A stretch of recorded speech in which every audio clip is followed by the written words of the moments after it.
क्या आप जानते हैं, गोभी खाने से मोटापा कम होता है। जिस इंसान को कमजोरी का मसला हो, वर्जिश करना शुरू करें, कमजोरी खत्म हो जाएगी। अमरूद भूनकर खा लेने से दुमा की बीमारी खत्म हो जाती है।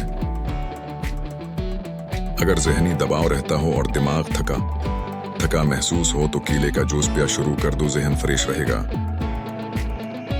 कलौंजी का इस्तेमाल जिंदगी में जरूर करो, इसमें मौत के अलावा हर बीमारी का शफा है। अगर चक्कर आ रहे हैं तो चारपाई पर लेटे और एक पांव जमीन पर रख दें, चक्कर आना बंद हो जाएंगे। नारियल के तेल में लीमों का रस मिलाएं और रोजाना लगाएं, इससे होंठों की स्याही भी दूर होगी और गुलाबी होंठ भी हो जाएंगे। सौंफ खाने से पीठ ठीक रहता है।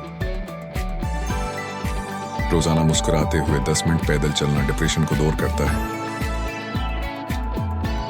इंजीर के इस्तेमाल से गाल गुलाबी होते हैं, मादा ठीक होने लगता है और जिस्म में ताकत आती है, कब्ज और बदहजमी दूर होती है। चाय का इस्तेमाल जरूरों में दर्द का बास बनता है। सुबह की सुस्ती और काहली से बचने के लिए अदरक का इस्तेमाल जरूर करें। गोभी का सालन खाकर दूध पीने से चेहरे पर दाने निकल आते हैं। चावल खाकर पानी पीने से पेट की बीमारियां जन्म लेती हैं। नहरमना दूध पीने से चेहरे पर कभी भी दाने या छाइयां नहीं निकलती। कबूतर का अंडा खाने से दिमाग तेज हो जाता है। दूध की मिलाई खा लेने से बुढ़ापा जल्दी नहीं आता।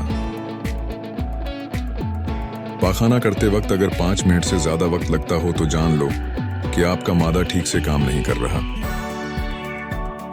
पानी में नमक मिलाकर घर में स्प्रे करें, घर में मच्छर नहीं आएगा।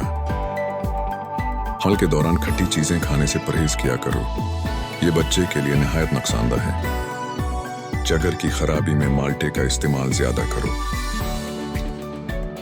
एक मर्तबा हफ्ते में पेशाब वाली जगह पर सरसों का तेल लगा लो, जिंदगी भर बवासीर का मसला नहीं आएगा। अनार के छलकों की चाय पीने से जुकाम फौरी खत्म हो जाता है। सोते वक्त कभी टाइट कपड़े पहनकर मत सोएं, इससे कब्ज का मसला हो सकता है और नो उम्र बच्चों की हड्डियां बनना रख सकती है।